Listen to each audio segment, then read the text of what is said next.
Hello everybody. ఇవాళ హంసల దేవి దగ్గర ఉన్న వేణుగోపాల స్వామి టెంపుల్కి వెళ్ళామన్నమాట. నేను, మా అమ్మ, మా నాన్న అంతా ఫ్యామిలీ మెంబర్స్తో పాటు.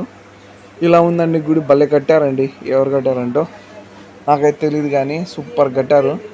ఇంటికి లోపలికి వెళ్ళాను. దాని లోపలికి 10 రూపాయలు దర్శనానికి అండ్ అర్చనకి 50 రూపాయలు అలా తీసుకుంటారనమాట. చూడు, వెళ్ళేసి అక్కడ దర్శనం చేసుకున్నాం. కృష్ణుని విగ్రహం అన్నీ ఉన్నాయి. ఇక్కడ బయట టెంకాయ కొట్టుకోవాలి, లోపల కొట్టకూడదు.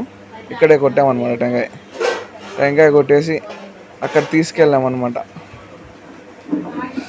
వాటర్ అయిపోయి నేను తాగేలోపు బ్యాడ్ లక్. దీని తర్వాత లోపలికి వెళ్ళాం.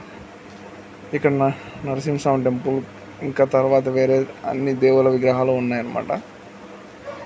ఇది కృష్ణుని విగ్రహం. ఇది హుండి అండ్ ఇది ఎగ్జిట్ దగ్గర వాటర్ ఉంది. మా బాబు దాటుతుంది.